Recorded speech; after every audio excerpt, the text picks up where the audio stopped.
other people might refer to him simply as a right royal pain in the backside. But let's be honest, it doesn't really matter, because whether you love or hate him, there's no denying that the rather mercurial Paul Pluta, the method actor that is ArchieLuxury, remains one of the most well-known and the most maverick watch YouTubers anywhere on the earth. Now, anyone that watches my channel on a regular basis at least will know that Paul and I have had our serious differences in the past, but over the last few days we've agreed to put those differences to one side to bring you a collaboration that aims to find out about the real Paul Pluta.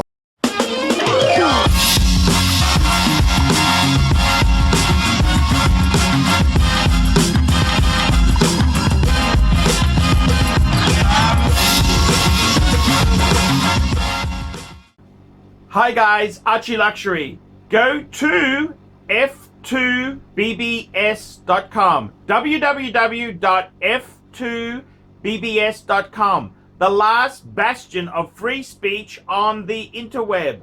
That's right guys, I want you to go to www.f2bbs.com.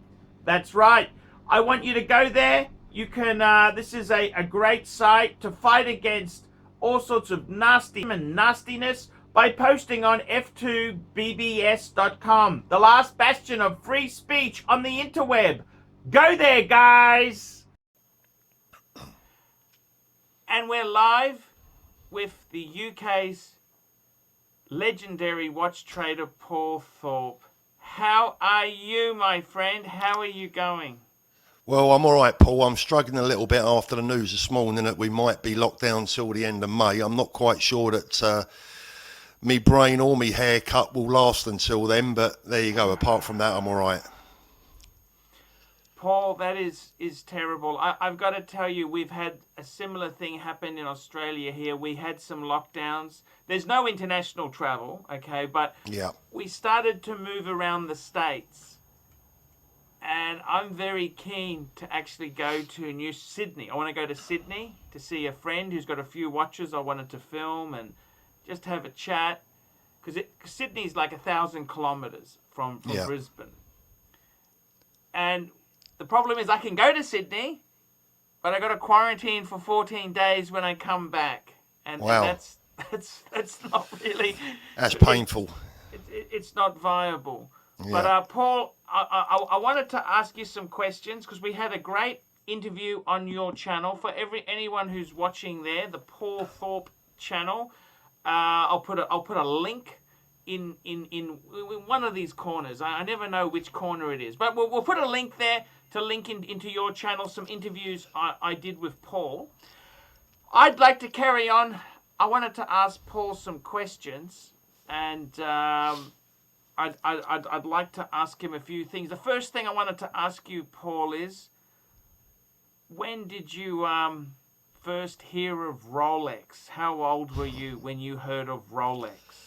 Wow, probably about 12, 13. 12 or 13. When did you get your first good watch? What was your first significant watch? That would have been a Cartier that my parents bought me as a birthday gift. That was my first watch of any real substance. What model? I got to know what model. What model? A Muster Cartier. I can't remember exactly. You know, it's like a 1970s, late 1970s wafer thin model. I think it was gold plated. No, it wasn't a tank. I really can't. I mean, it had a 3-color gold style dial. Oh yes, that was the Russian, the white gold, rose gold, yellow gold. Yeah, that's it. Yeah. I mean, we're going back a long time now, Paul. But that was my first watch of any note. The first watch that I remember wanting or owning was a Timex that I spotted on a kid's wrist at school when I was about 5 or 6. Mm-hmm. Had to have it, and I guess it sort of kicked off from there, really. And your first Rolex, how old were you and what was it? I think the first Rolex I ever probably would have called my own was a 5513 sub. The thing is that my dad was, I guess in modern day terms, was a bit of a flipper. Not really a flipper, because he wasn't buying brand new watches, but there were quite a lot of watches coming through the Thorpe household, so that, you know, I would often be allowed to wear one here and there. But I guess my own first one that I could call my own would have been a 5513. I wish I'd have kept it. Yes, I think we all do. We all do. And tell me this. Your first that Rolex, that 5513, that's long gone. Long gone. Oh, blimey, yeah. I don't even remember what happened to it, Paul. To be frank, I can't even remember what happened, whether I sold it, whether my dad sold it. It's such a long time ago now, but I do remember, you know, obviously being quite proud to have owned one, or to be owning one at that time. Tell me this: when with Rolexes themselves now, I genuinely believe they're becoming. They used to be, if you were working class or middle class, you could get one. You could get one. Yeah. I honestly believe that is changing, and I think a Rolex for an average guy who's working, who's got a couple of kids and a mortgage, it's almost impossible. If you could get one at retail, that is difficult. Yeah. But I think that's the way that Rolex have wanted to take it. You know, Paul, I don't know if you've seen the videos I've made about, you know, Rolex wanting to move into the Protect territory. And I think potentially I've seen the videos, Paul, but I don't like the content. I don't like it because I don't like your content, because I think you're right. You know? But I think that's the fear, isn't it? They are. I mean, you're right. I mean, for me, when I was growing up, Paul, and probably, you know, we're not too dissimilar in age. You know, probably the same for you. You're right. And your average working man, one of the things that, or a couple of things that he maybe aspired to, was a Mercedes and a Rolex, maybe. You know, and you know, if you could buy a nice Mercedes or a nice Rolex, and you had a 2 or 3 bedroom semi-detached house somewhere, you was Mr. and Mrs. Average, you know, and you could aspire to these nice things. Now, for your average working man in the street, it can become virtually impossible. But I think that's all part of the long-term Rolex plan, frankly. I'm not sure they want us. I'm not sure they want the working class people anymore. I've got to be honest with you. I got my first Rolex at 18. I had a computer business, and I said to a guy I knew, he was in a jewelry chain. Okay, he was in a, one of the members in his chain was a Rolex. He had a Rolex AD, and I said, just get me the cheapest Rolex you can get. Just get me whatever you can. Get me a men's Rolex. Yeah. And I had the catalog. And I actually was expecting an Air King, but he turns up with an Explorer 1 1016.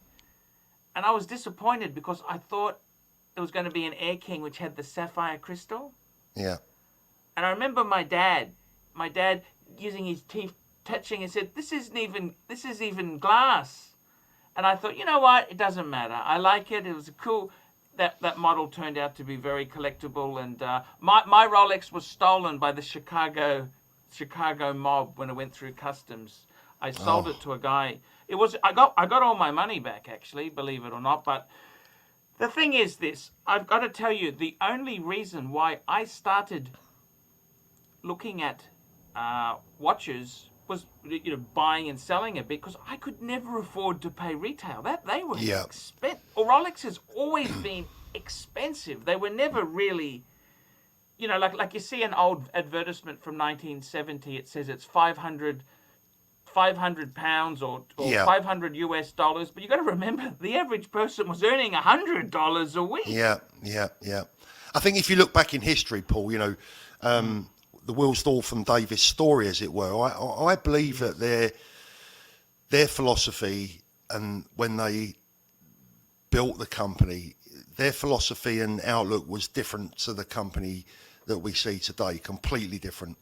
I think they were, to a large degree, men of the people, and they wanted to bring something to your ordinary watch owners, if you like, that was something a bit special. But I think a lot of that history has been lost over the years, maybe by the company. And I mean, look, I everyone totally, moves they with the even times. sent a watch to a prisoner of war camp in Germany. Yeah. Just they'd never do that now. No, now.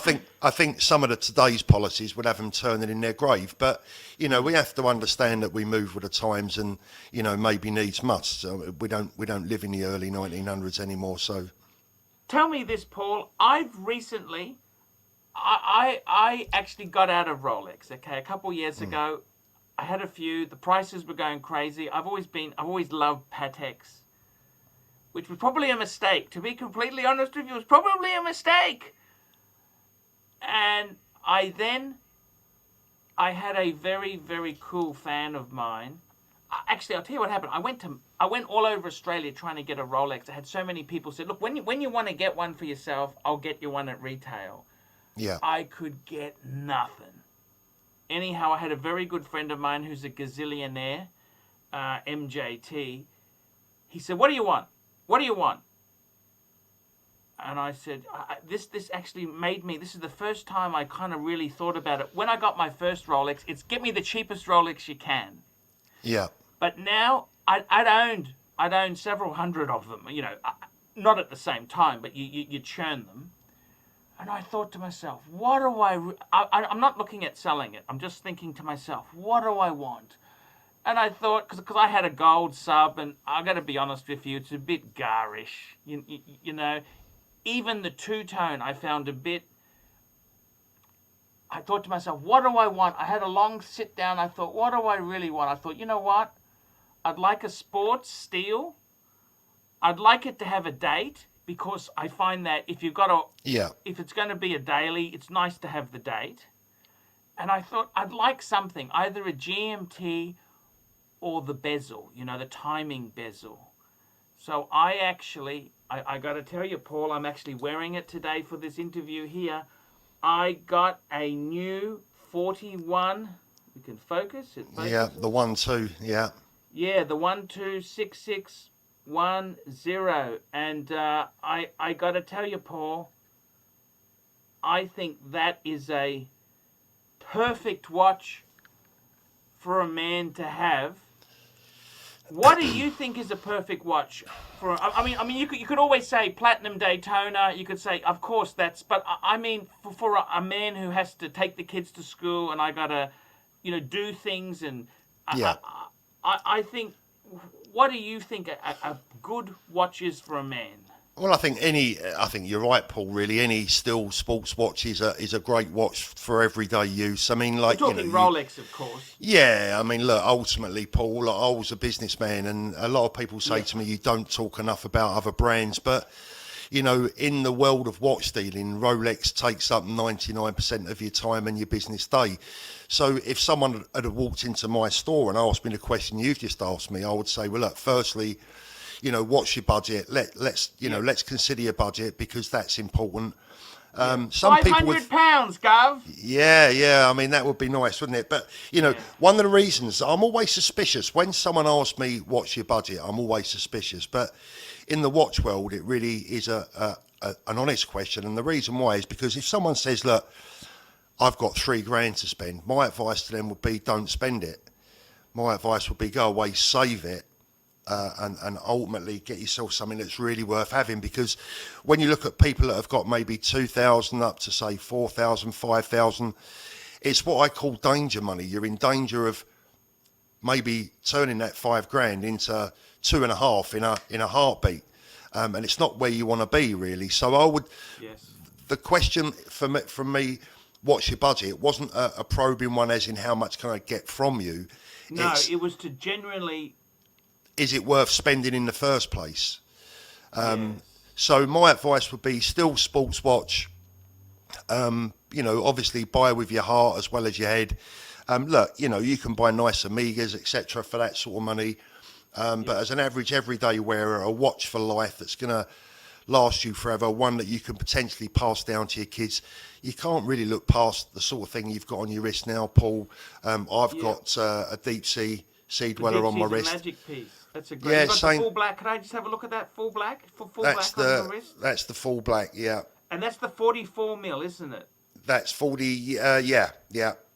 I reckon that is going to be a legendary watch because it's the biggest, the baddest Rolex Yeah. they've ever made. They've kind of stepped back. They released it. Oh, this is too big. Yeah. So they yeah. had the Sea Dweller 43, and they've Yeah. tapered it down. But I reckon that is always going to be the big bad boy.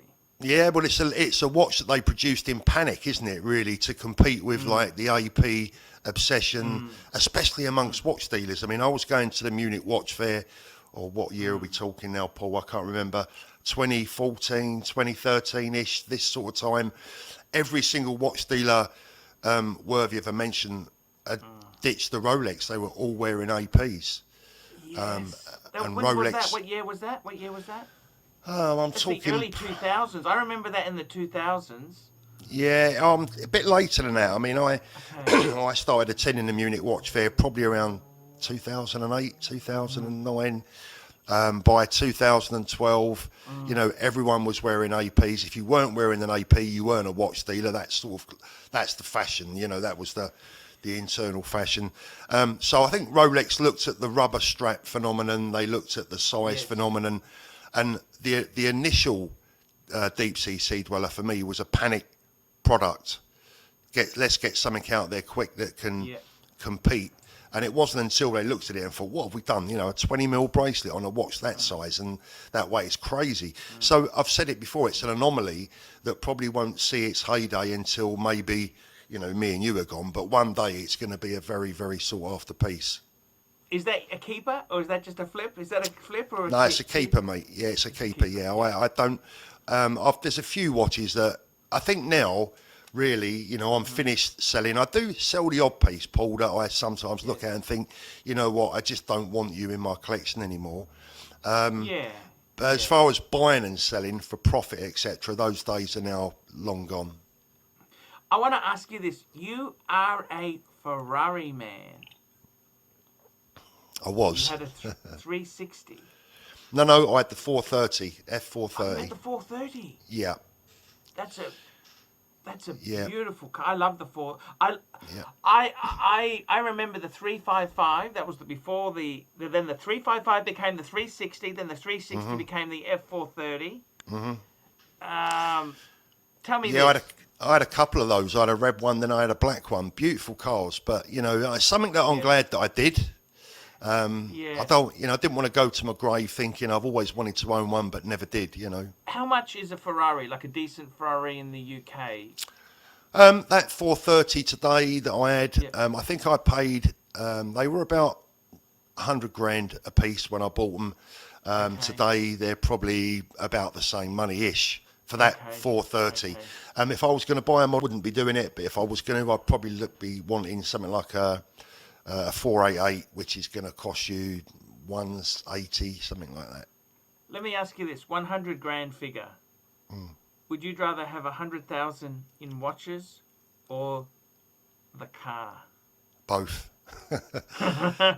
The thing is, Paul, to be honest with you, is that a lot of people can look at things like that and think, oh, facetious, or it's a waste of money. The thing is, what people should remember is that when you're buying, and you'll understand this, that watch that you've just bought, that 1-2 that you've just bought, that's not really money spent, Paul. It's just money sitting on your wrist.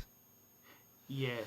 And it's the same with a lot of cars, like the 430. I mean, both of those 430s I owned probably for about 18 months in total. And I lost £5,000 on the two. So £2,500 each. So it cost me £2,500 per The running car. costs can be high, but The running costs are high, mate. But at the end of the day, you've got to have something in your life to enjoy, ain't you? I mean, when you look at it, you know, people smoke, they drink, they gamble. You know, you couldn't hire a car like that for a week for £2,500. So no, that's a fair point. But it's not necessarily money spent. What do you think if you had a choice, car or watches? What would you? Watches now, watches definitely, definitely, yeah. I've got, but there's a lot of younger men out there that would say car, and I'd get that because they're out there Oh no, of course. trying to impress the girls, and you know. Look, Paul. I used to love Italian cars. I had something called an Alfa Romeo. Yeah. I had a 156 with that ridiculous, silly speed transmission. It's like that Formula One transmission. And I got to tell you, you know, if I never ever sit in an Italian car again, that'll be a day too soon. That car ripped out my heart, Paul. It ripped out my heart and stomped on it, you know. Yeah, they're capable of doing that. Yeah, they're capable. Can just.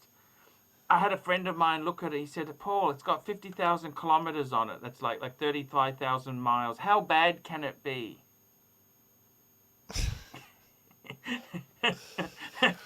Had the best exhaust note you could have, but it had plastic that resembled a Coca-Cola bottle.